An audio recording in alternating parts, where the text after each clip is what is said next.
and this is the very first tip of the week. What I'm hoping to accomplish from it is giving you guys a compact video that discusses a wide range of topics that will help you as an athlete or as a player develop your skills. Also, we're going to leave it up to you guys to choose what you want me to talk about. So I'll be doing polls on my Instagram, and you guys will get to vote on what you want to see me talk about, and we'll hopefully make it pretty informative and something that can benefit you as a player. First tip of the week is how I throw my curveball. So we're going to talk about how I throw it, my advice on throwing curveballs, as well as my favorite big league curveball. All right, so a little bit of background. In college, I was a fastball splitter guy. My splitter was my best pitch. It was more of like a fork, so it kind of floated. So my curveball was I never really threw one. I kind of just threw like a really shitty slider. It wasn't a strikeout pitch. It wasn't a pitch I threw a lot. And then after my junior year of college, when I was, again, just fastball split pretty much, I knew I needed to kind of have a curveball. I needed to have a slider, something. And I watched a video talking about Lance McCullers. And so that's partially why I want to make this video, is because I learned a lot from that video about kind of messing with grips and how he threw it. And obviously McCullers has a really good curveball. So it's easy to kind of want to be a fan and want to try it.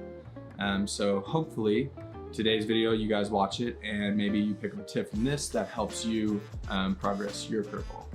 All right, so I had always thrown curveballs just right on the seam, like right on the horseshoe. You got it like this, and I would just kind of throw it like that. And looking back, what I was probably doing was really getting on the side of it and just casting it off. So it was just pretty much a spinner, cement mixer, whatever you want to call it. After watching the McCullers video, I started throwing a spike curve for the first time. So I was like right around here, and I put my finger right on the seam, but I kind of had it middle. So I was throwing it in the 70s. It had a little bit of horizontal, a little bit of vertical. It was good enough.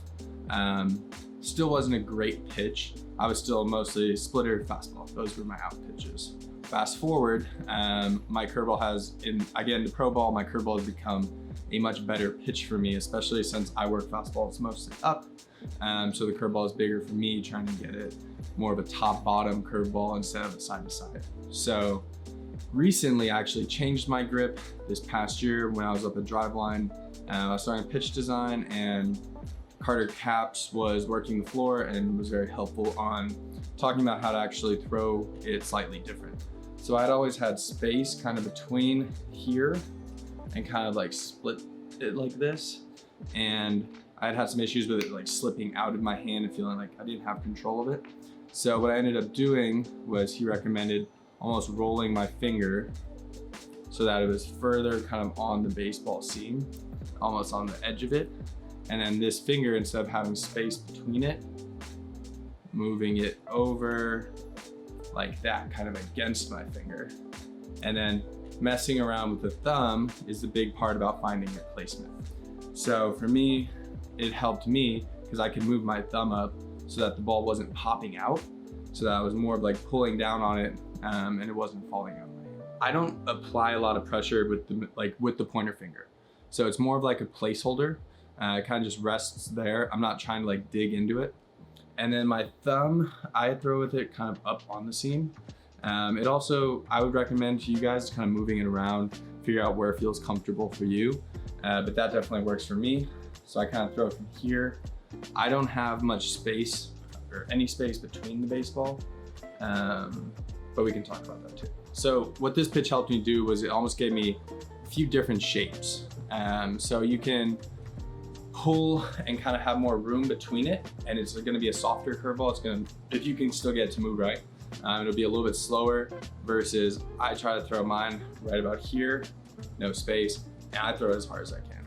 I'm trying to throw a hard curveball. I don't have a very good top to bottom, so the vertical break isn't amazing on my curveball, but if I can throw it hard enough, it has good enough movement that it works. Again, if you already have a curveball and it works really well for you, I'm not saying to switch, to make any change, But I will say that the spike for me, it helped mainly with feel and control of it. So I have really good feel for being able to land the curveball for a strike in the middle of the plate, bounce it on top of the plate, and you kind of get to like mix around with different like movements on it and kind of see if it's more of a vertical movement or horizontal movement, depending what you're going for. All right, so then the next big thing for guys throwing curveballs when you're kind of starting out, a lot of guys just kind of like you're throwing it. For me, I have like two different visuals. So if I'm gonna try to throw it for a strike, I'm usually looking right at like the catcher's mask, and I'm gonna aim for there, knowing that it'll kind of drop right below it. If I'm trying to bounce it, I lower my sights and I look kind of right at the kneecap of the catcher, and I try to throw it right to there, and then I know that it's gonna bounce.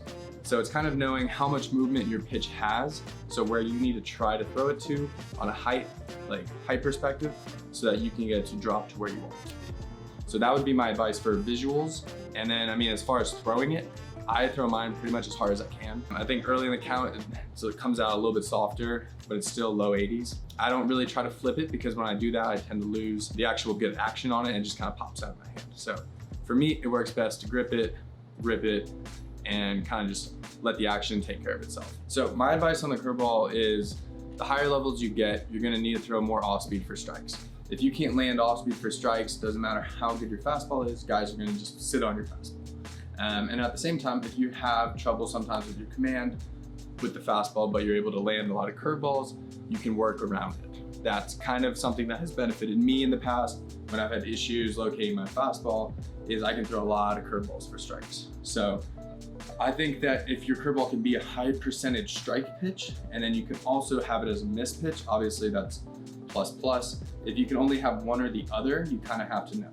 So is it just a swing and miss pitch that you can't throw for a strike, but you can bounce it 0-2, so you just do it then? Or is it a pitch that you can throw 2-0, 1-1, stuff like that?